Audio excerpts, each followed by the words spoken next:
The cafeteria at Jefferson High in suburban Ohio erupted with laughter as Amara Wilson's tray crashed to the floor.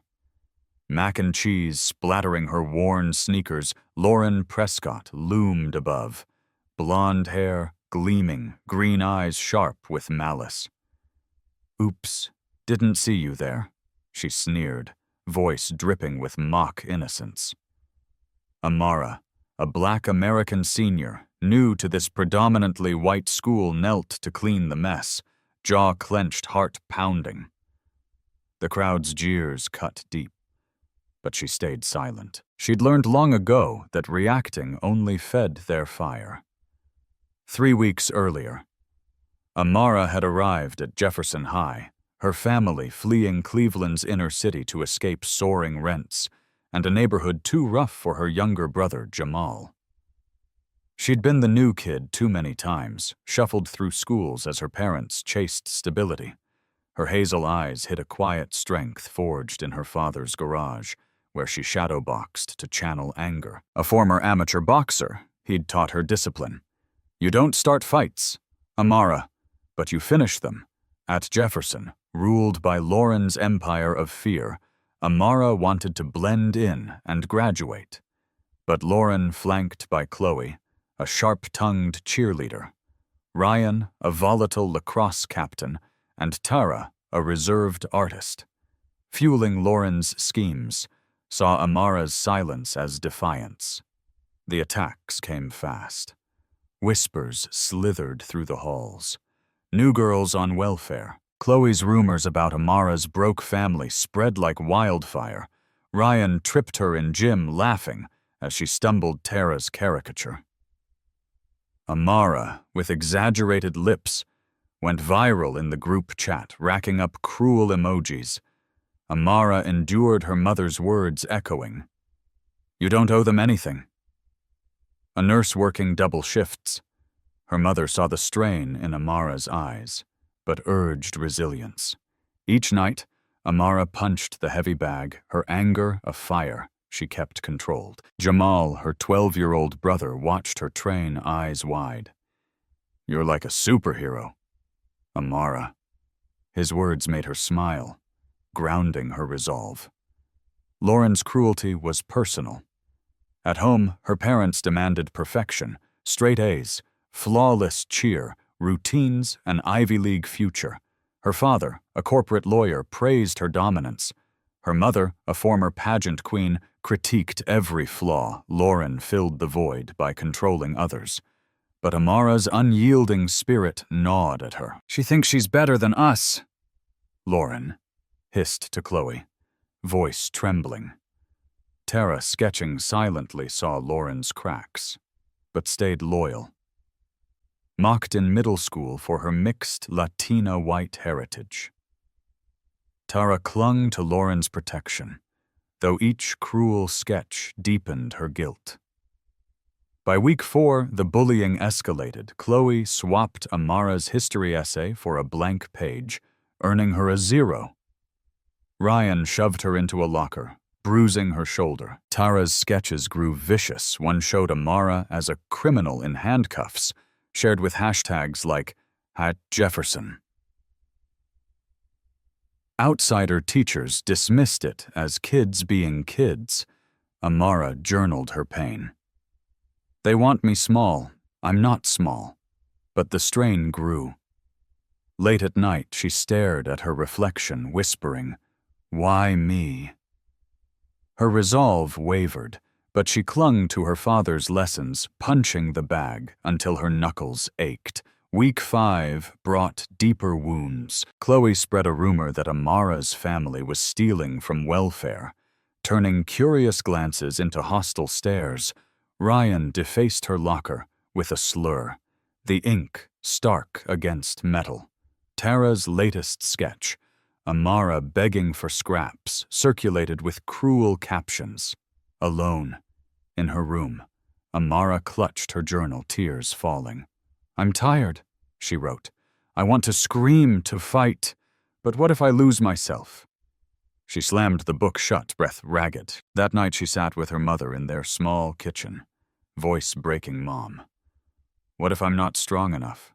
Her mother, hands worn from long shifts, took Amara's face gently. You are baby. I was your age when I faced hate in nursing school. Called names, doubted every day. Strength isn't never falling. It's getting up. You're my fire. Amara's tears fell. But her mother's words rebuilt her resolve.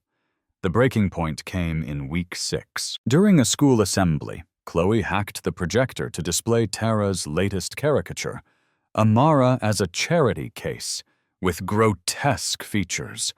The auditorium roared, phones flashing. Amara sat frozen, humiliation searing her core. That night in the garage, she collapsed, tears streaming as she pounded the floor. I can't do this anymore, she sobbed, voice breaking. But in the silence, her father's words echoed. You're fire, Amara. She rose, fists trembling, and punched the bag until dawn, each strike a vow I won't break. Her pain had forged something unbreakable. The next day, Lauren taped a challenge to Amara's locker. After school, behind the bleachers. Show up or be a coward. The school buzzed. Amara, resolve like steel, sat with her parents that night. Her father's calloused hands steadied hers. Strength is standing tall when they want you to fall, her mother added. You owe yourself. Amara nodded. She'd end this for herself. Behind the bleachers, 60 students gathered, phones ready. Lauren stood with Chloe, Ryan, and Tara, her smirk faltering. Ready to learn your place? She taunted. Amara's voice was iron. You don't decide my place. Lauren signaled Ryan, who lunged. Amara sidestepped, twisting his arm until he dropped, stunned Chloe. Charged nails flashing. Amara pushed her down gently. Tara froze, eyes wide. Lauren, desperate, swung at Amara, who caught her wrist, holding her still. This ends now, Amara whispered. You don't own me. She released Lauren, who stumbled back, her empire shattered. The crowd fell silent, phones lowering. A few students clapped, then more, joined a wave of applause rippling through. A junior shouted, "That was unreal!" Others nodded, their whispers now of respect. She didn't even need to hurt them. As Amara walked away, Ryan, still on the ground, met her eyes and gave a slight nod, a flicker of shame crossing his face. The shift was palpable. Amara's strength had cracked the school's hierarchy. Lauren stood alone, tears falling as the crowd dispersed. The next day, the administration reacted. Principal Hayes, previously dismissive, called an emergency staff meeting after parents flooded the office with complaints about unchecked bullying. Miss Carter, the history teacher who'd scolded Amara, approached her in the hall, voice soft. I failed you, Amara.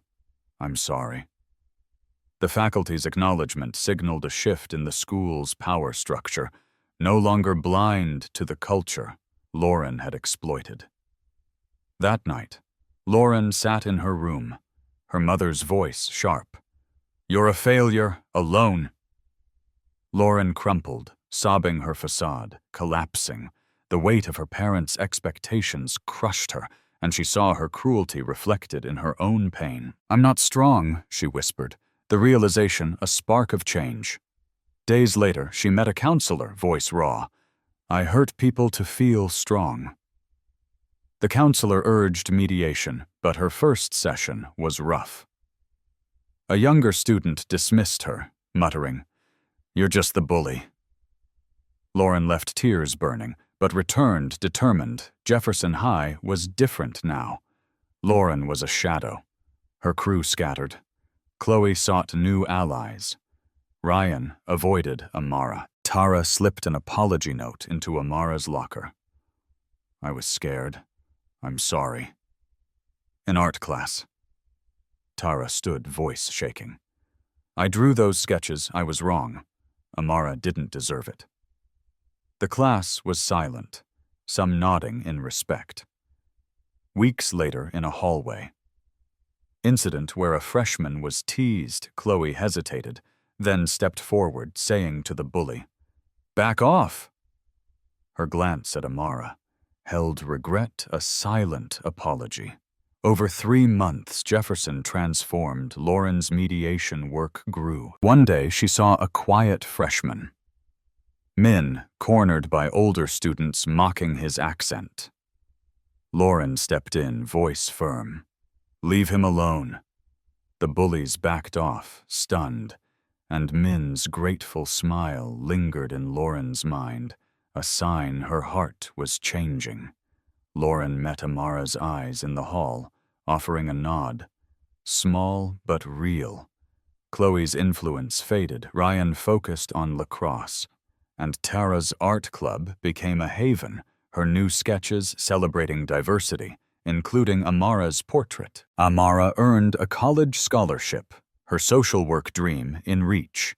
Inspired by Amara, students, including Tara and former bystanders, organized a diversity festival in the school courtyard. The air buzzed with vibrant music, salsa, hip-hop, jazz, while colorful booths offered foods like tamales, jollof rice, and soul food. Tara's portraits lined the art tent, drawing gasps. Jamal, grinning ear to ear at a Caribbean booth, held a plate of jerk chicken, his laughter echoing as he tugged Amara's sleeve. "This is the best day ever, sis." Parents packed the event, many volunteering to serve food or share stories, their support evident in the funds raised for future inclusivity programs. A local newspaper, the Ohio Chronicle, published a front-page story, "Jefferson High's Turnaround. A Student's Courage. Sparks Change." Praising Amara's stand and the festival's impact, families, teachers, and media attended, capturing the joy. Principal Hayes spoke, pledging to sustain the change, while Ms. Carter helped students distribute anti-bullying flyers. The festival cemented Jefferson's shift toward inclusion, a beacon of hope. Amara's journal, anonymously published in the school paper, exposed Jefferson's bullying culture, sparking a district-wide review, teacher training, and a student-led diversity council. At an assembly, Amara spoke, "Strength is standing up and lifting others."